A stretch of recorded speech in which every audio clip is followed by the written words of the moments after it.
Good morning. How's everybody doing? Hopefully everybody's off to a great productive day.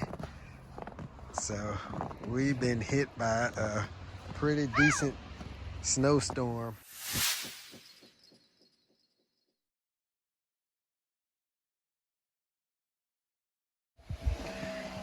Yeah, that was definitely a pretty good snowstorm. And this is just the beginning. Winter doesn't actually start until tomorrow. Today's December the 20th. And you can see, but this is why I like my solar panels down on the ground, for the simple fact, now I can go ahead and clean them off. And even though the sun is not out and it's a cloudy, gloomy looking day, it will still be bringing in a little bit of power. So let me go ahead and get these cleaned up.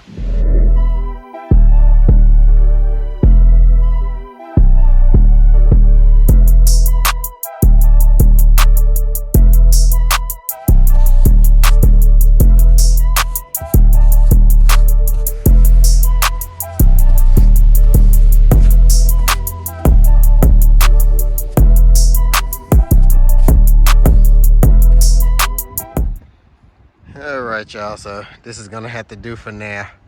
It's better than it was. I'll probably get out here in a little bit again. It's not snowing now. That's just the snow falling off the trees. But yeah, that was a good, at least a good 3 inches of snow.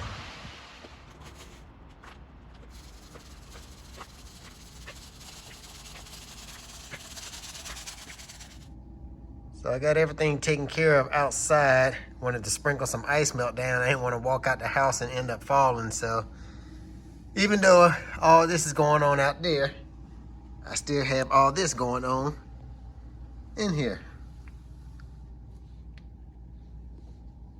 So the inside garden is doing fairly well. I can't complain. My pepper plants are doing good in the crack key hydroponic system. My green onions are doing good. Done harvested that several times. Strawberries are doing good. And these are everbearing strawberries. Got a cucumber starting right there. Then got a few more pepper plants just thrown in here. Kale, not doing so good. It is growing and it does have roots on it. But it's not doing the best.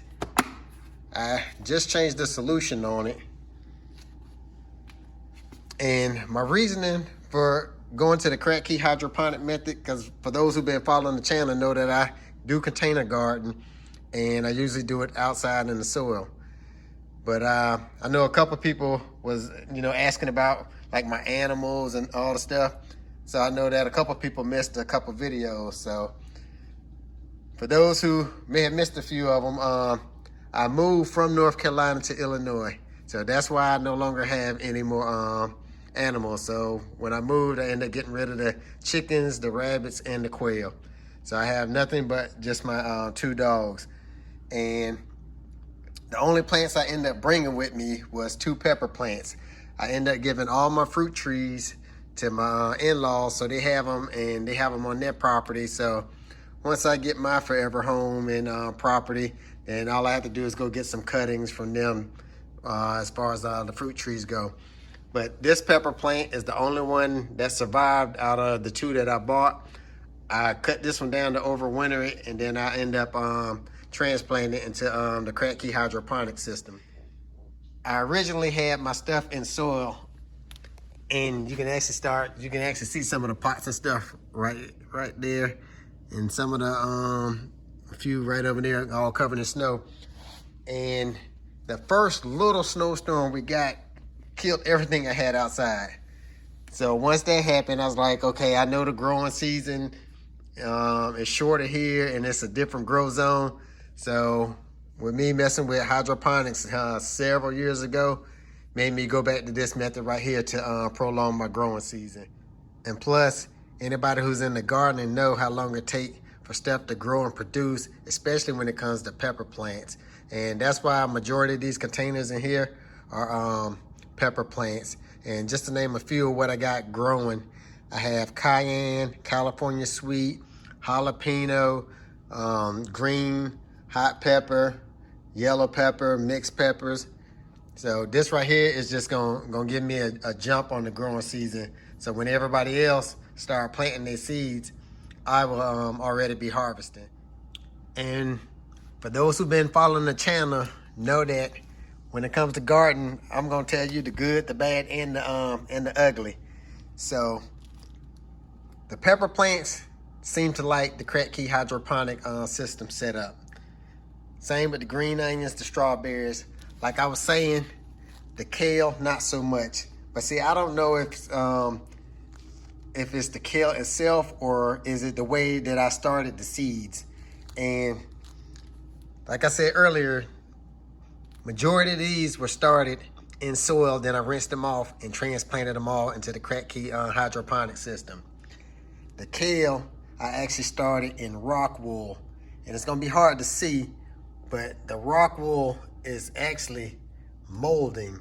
So I'm not a fan of the rock wool. And I don't know if it's rock wool itself or if it's just this brand right here. This is the brand that I bought. And like I said, it is molding. And I even tried to start some spinach and some lettuce seeds in this same rock wool, and it just did horrible. This cucumber right here that I have, I actually started that using the paper towel method, paper towel in a Ziploc. And once it sprouted, then I just slit the rock wool in half and slid that in there. So that right there is not molded or nothing, but that was only a few days ago that I did this right here. So I got to keep an eye on it. I'm actually experimenting with this pineapple top. I actually cut it and I put it down in some solution. So we're gonna see how that's gonna take off and how that is gonna do. I also want to show y'all the difference between the Crack Key hydroponics method versus just like the regular way. So these right here were just transplanted, and you can see they're not doing the best, even though this is not the ideal time to be growing it. But look at these leaves and how they're looking. And I just transplanted these a couple days ago compared to the ones that have been in the nutrients for a while. Look how green these leaves are and healthy they are. Now these ones will bounce back and start to do good, but just look at the difference. Let me see if I can get this in more light so you can see it a little better. But I don't know if you can see, not doing the best, but I know it will bounce back. It just gotta adapt to the nutrients. But like I said, look how green the leaves are on all these other plants that have been sitting in the nutrients for a while. And like I showed y'all on all the other ones, the root system is just, I mean, it's just amazing, y'all. Look at that. I know I done showed it a couple times, but I'm still amazed at how, you know, the root system take off, and just to watch how it's growing and developing. All right, y'all. So even though it's cold out here and it is cloudy, my solar panels did charge my battery bank up to 100%. So that's a good thing. So if the power was to go out, I'd be good to go. And plus I got a backup plan to that anyway, because I can charge my solar generator through the panels in the sun. Then I can tie it to the grid and pull from the grid to charge my battery bank. And I also can hook it to my generator and charge my battery bank. But I just want to show y'all how cold it is out here. So this right here is the drain coming off of the house. That's just to give you an example of how cold it is outside here. I'm just glad the wind is not blowing right now. All right, y'all, so I am about to get out of this cold and get into the house and warm up. But as always, thank y'all for watching. Wishing everybody happy holidays, and I'll catch y'all on the next one.